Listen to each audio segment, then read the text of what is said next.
Welcome you all in this class. जैसा कि आपने पिछली क्लास में पढ़ा कि शिक्षा मनोविज्ञान के द्वारा हम व्यवहार के अध्ययन तथा व्यवहार का परिमार्जन करते हैं। तो व्यवहार का अध्ययन और परिमार्जन करने के लिए हम किन किन विधियों का प्रयोग करते हैं, आज मैं इसको कंटिन्यू करूँगी। शिक्षा मनोविज्ञान की विधियाँ या methods of educational psychology. Okay, जैसा कि इसमें दो तरह की विधियां होती हैं बच्चों। पहली होती है आत्मनिष्ठ विधि।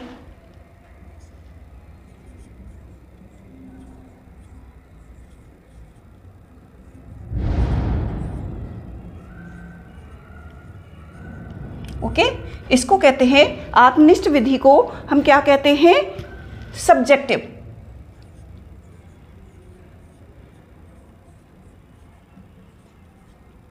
मेथड। ओके, और इसको हम कह सकते हैं आत्मनिरीक्षण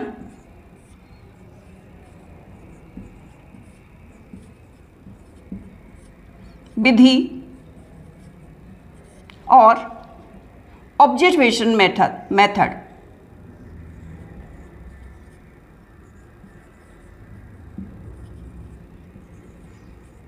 ओके, दूसरी तरह की विधियां हैं आपकी ऑब्जेक्टिव, या इसको आप कह सकते हैं वस्तुनिष्ठ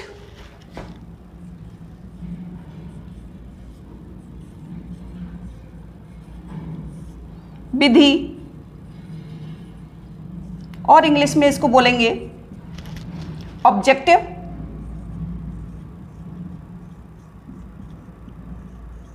मेथड। ओके, और इसको दूसरा नाम है इसका विवरणात्मक विधि और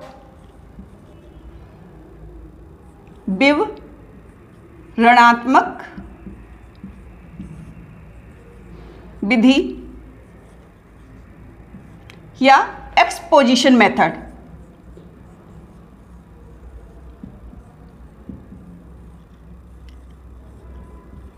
ठीक है, तो ये दो प्रकार की होती हैं शिक्षा मनोविज्ञान की विधियां। पहली होती हैं आत्मनिष्ठ विधि, जिनको हम सब्जेक्टिव मेथड कहते हैं। ओके, या इसको हम कहते हैं ऑब्जर्वेशन मेथड। ठीक है, दूसरी होती हैं ऑब्जेक्टिव मेथड या वस्तुनिष्ठ विधि, तथा इसको हम कह सकते हैं विवरणात्मक विधि या एक्सपोजिशन मेथड। ठीक है, अब इनको भी कैटेगरीज किया गया है। तो इसमें सबसे पहले आत्मनिष्ठ विधि कौन कौन सी होती है वो देखेंगे। ओके, आत्मनिष्ठ विधि मीन्स कि जिसके द्वारा हम निरीक्षण करते हैं, ऑब्जर्वेशन मेथड। ठीक है, ऑब्जर्वेशन मेथड या निरीक्षण विधि भी आप इसको कह सकते हैं। पहला है आपका आत्मनिरीक्षण।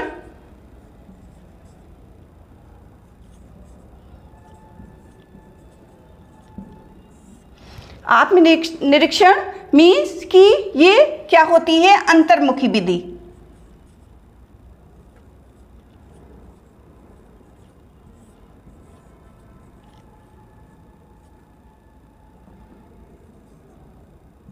अंतर्मुखी विधि भी इसको बोल सकते हैं। ठीक है, यानी कि इंट्रोस्पेक्शन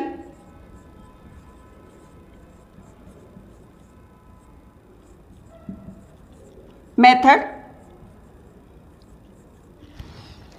इंट्रोस्पेक्शन मेथड मीन्स कि जब हम अपने अंदर खुद झांक कर देखते हैं तो उसको हम कहते हैं आत्मनिरीक्षण। इंट्रो मीन्स अपने अंदर, स्पेक्शन मीन्स देखना, अपने अंदर देखना, यानी कि मस्तिष्क द्वारा जो हम स्वयं की क्रियाएं देखते हैं तो हम उसको कहते हैं आत्मनिरीक्षण विधि। ओके,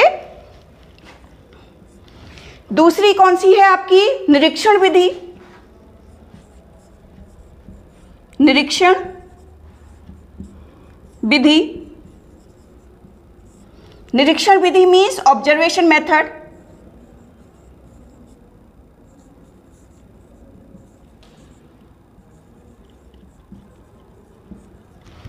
या बहुर्मुखी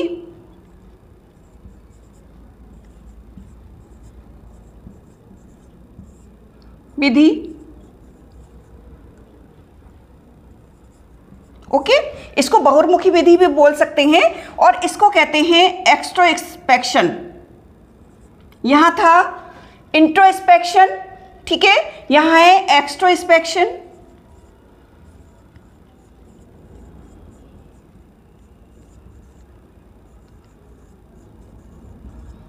ठीक है, एक्सट्रोस्पेक्शन मीन्स कि जब हम बाहर किसी व्यक्ति को ऑब्जर्व करते हैं या ऑब्जर्वेशन करते हैं तो उसको हम कहते हैं एक्सट्रोस्पेक्शन मेथड। ओके, बाहर की ओर देखना, बाहरी तरह से किसी व्यक्ति का जब ऑब्जर्वेशन करते हैं कि उस व्यक्ति का स्वभाव कैसा है, वो किस तरह से बिहेवियर कर रहा है, तो हम उसको कहेंगे बहुर्मुखी विधि या निरीक्षण विधि।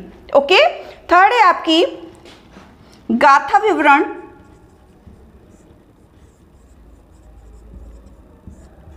विधि, या इसको कहते हैं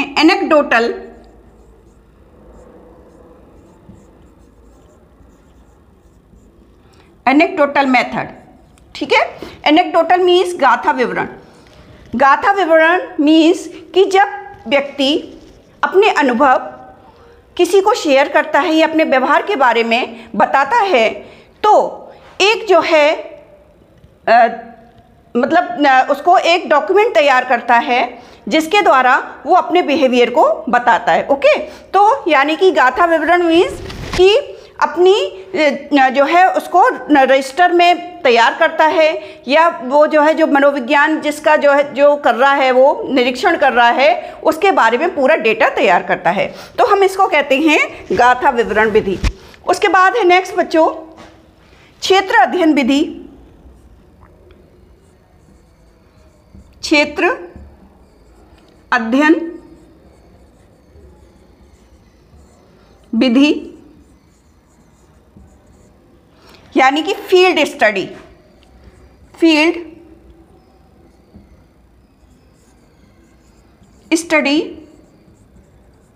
मेथड।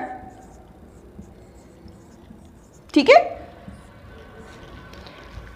फील्ड स्टडी मेथड कि जब हम कहीं ले जाकर किसी बच्चे का बिहेवियर देखते हैं कि वो उसका जैसे किसी गार्डन में ले गए तो वहाँ किस तरह का वो बिहेवियर कर रहा है। ओके, तो उसको हम कहते हैं किसी क्षेत्र विशेष में ले जाके उसका ये बिहेवियर चेक करना कि वो किस तरह का बिहेवियर कर रहा है, तो इसको हम कहते हैं क्षेत्र अध्ययन विधि। यानी कि बच्चों ये सब किस में आ रही हैं, ऑब्जर्वेशन मेथड में आ रही है, यानी कि निरीक्षण जब हम करते हैं, इसको आप निरीक्षण भी बोल सकते हैं कि निरीक्षण विधि कौन सी होती हैं, ये होती है आत्मनिरीक्षण। हम जब खुद के अपने अंदर जो है निरीक्षण करते हैं तो हम उसको कहते हैं अंतर्मुखी।